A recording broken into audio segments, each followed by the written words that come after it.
السلام عليكم ورحمة الله، عاملين ايه؟ يا رب تكونوا بخير. يلا بينا بقى بسرعة كده عشان ما نطولش على بعض نعمل النهاردة الطحينة في البيت. طبعا احنا شعرنا ان احنا ما بنعملش حاجة خلاص من بره او ما بنشتريش يعني حاجة من بره، وبنعمل كل حاجة خلاص في البيت وداعا لغلاء الاسعار. يلا بقى نشوف ازاي هنعمل الطحينة مع بعض وتطلع زي السرجة بالظبط واحلى واطعم واتقل. احنا بنشتريها ساعات من السرجة خفيفة كده ملهاش لازمة، تمام، واوفر. تمام كده، فيلا بينا بسرعة كده نشوف الطريقة السهلة البسيطة والسريعة، تمام، والموفرة مع بعض. يلا بينا. معايا بقى كوبايتين من السمسم، سمسم محمص وسمسم ابيض. بس انا جبت السمسم الابيض ده نقيته علشان ساعات بيبقى فيه رطوبة كده او دود او حاجة، وشوحته تشويحة كده لمدة دقيقتين على النار عشان اشيل منه الرطوبة. وبرضك معايا كوباية من الدقيق شوحتها على النار شوية برضك لمدة دقيقتين علشان اشيل منها الرطوبة. ومعايا كوباية زيت، اي نوع زيت، اهم حاجة ما يكونش ليه ريحة، يعني ميبقاش ريحة زيت بتاع آلية ليه ريحة وحشة او حاجة. اي نوع زيت بقى، زيت عباد، زيت ذرة، زيت عادي، مفيش مشكلة، المهم ما يكونش ايه ليه ريحة.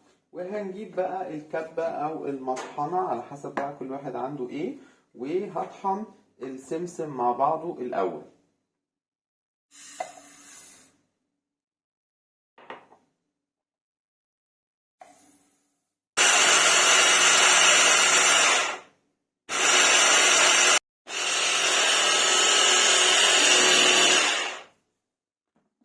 بصوا بقى يا جماعة، بقت ناعمة وطرية، يعني خلاص كلها ايه، بقت بودر خالص اهي. تمام. طيب،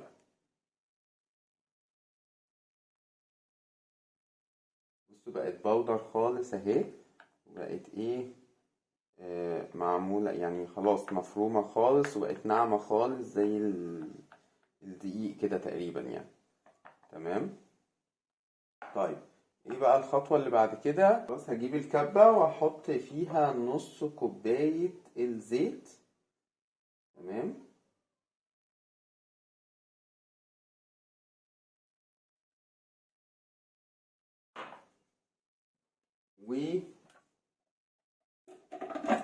وهديها ضربة كده خفيفة.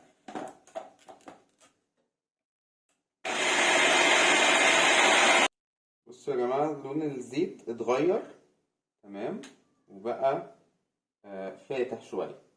حلو. هبدأ بقى احط الايه، المكونات بتاعتي.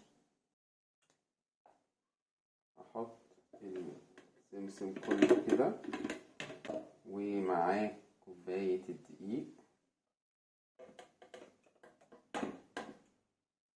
وهبدأ بقى ايه اضرب كده. تمام. انا هضرب اهوت واشوفه بقى لو محتاج شوية زيت، اصب له طبعا حبة بحبة كده لحد لما يبقى ايه القوام بتاعي اللي انا عايزه. خلاص كده انا ايه حطيت النص التاني من كوباية الزيت. حلو. وهحط عليهم حوالي نص معلقة صغيرة كده ملح، وأقلبها بقى.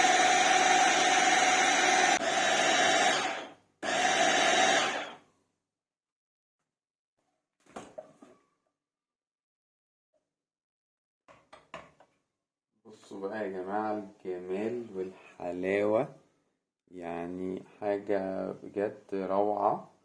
تمام. هصبها برضه معاكم عشان تشوفوها أكتر.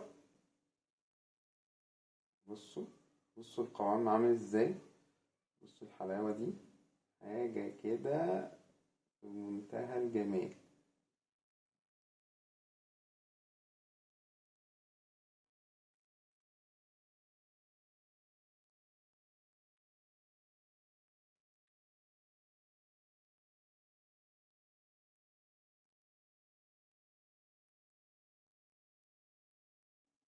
شايفين كمان بقى ما شاء الله الكمية، اللهم بارك، حاجة جميلة خالص يعني. شوف بقى لو احنا هنشتري الكمية دي من بره هتطلع لنا قد ايه. شايفين بقى يا جماعة الجمال بقى بعد ما خلصنا، اللهم بارك، يعني كمية جميلة جدا. لو احنا بقى هنشتريها من بره، شوف هنشتري الحبة دول بقد ايه. طبعا دول ازيد من نص كيلو يعني، بيبقى حبة حلوين يعني. تمام. نظافة، حاجة حلوة في البيت، بركة كده في البيت. جربوها هتعجبكم جدا ان شاء الله. اكتبوا لي بقى رأيكم في التعليقات وقولوا لي عجبتكم ولا ايه. وان شاء الله بقى احنا بعد كده هنعمل منها هي بقى الحلاوة الطحينية. تمام. واشوفكم بقى في الفيديو اللي جاي، ومع الف سلامة.